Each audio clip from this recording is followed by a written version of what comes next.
মানুষ চেষ্টা করলে কি না পারে কদি। এই যে পারফেক্ট তেল পিঠাটা বানাচ্ছিলাম, এইটা আমি কিন্তু আগে পারফেক্টভাবে পারতাম না। একদিন তো বানাতে যেয়ে পুরো ব্যাবাচাকা খেয়ে গেছি, ও মা হয়ই না।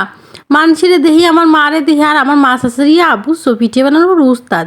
এখন তাকে মাইয়ে হয়ে যদি পিঠে বানাতে না পারি তাহলে বলো কদিনই। তো এই তেল পিঠা আজকে পাটালি গুড় দিয়ে বানাবো।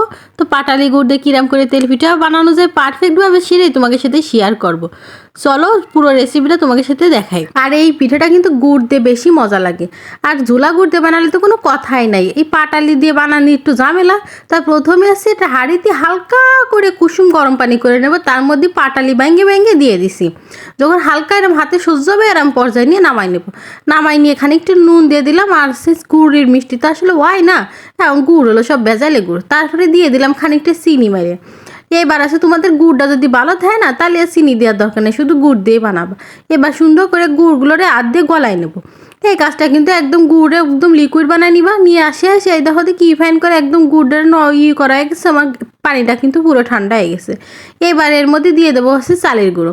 চালের গুঁড়ো অল্প অল্প করে দিয়ে আগে মিক্স করে নেবো, মানে যতটুকু আমার ঘনত্ব লাগবে সেরকম করে মিক্স করে নেবো। একবারে দিতে যায় না, অল্প অল্প করে দিবা আর আস্তে গুলাই গুলাই নিবা। তা আমার মেলা পাতলা রয়েছে, আমি আবার ওখানে একটা চালি গুঁড়ো দিয়ে দিছি। সাথে সামান্য একটুখানি আটা দিবা, বুঝছো? আটা দিলে পিঠাটা কী হয়, একটু সফট হয়। তো আমি এখানে চালি গুঁড়ো আর আটা দিছি মনে করো 2 টেবিল চামচের মতো দিয়ে ভালো করে আবারও মিশিয়ে নিছি। এবার ঝাঁকায় নাকায় নাড়াই চাড়াই নেবো। নিলে কিন্তু আমার ডোটা একবারে কমপ্লিট হয়ে যাবে। আর এই দেখো কীরকম হয়েছে ঘনত্বটা। এরম যখন উপর দিয়ে ফেলাবো তখন কুচি কুচি কুচি কুচি মতো পড়বে, তাহলে মানে বুঝবা তোমার আছে ব্যাটারটা তৈরি হয়ে গেছে। চলো এবার আছে ভাজার পালা। বিসমিল্লা বলে আগুন ধরাই দিলাম চুলোয়, দিয়ে আছে কড়ার মধ্যে তেল দিয়ে তেলটাকে গরম করতে বসাই দিচ্ছি। এইবার চামচের সাহায্যে অল্প একটু আগে দিয়ে দেখলাম, দেখি ব্যাপারটা কী হয়। তা আমি তো আল্লাহরে ডাকতেছি যেন ওই ইজ্জতটা না যায় ক্যামেরার সামনে। তা আলহামদুলিল্লাহ প্রথম পিঠাটাই কিন্তু ভালোই ফুলিছে, পরেরগুলো যে কি সুন্দর টবো টবো হয়েছিল বুগো, কি কব তোমাকে আর। যাই হোক পিঠাটা দেখে তো নিশ্চয়ই বুঝতে পারতেছো কতটা সুন্দর হয়েছে, আর ভিতরটা এত সুন্দর হয়েছিল, কোনো আটার দলা কোনো কিচ্ছু নাই।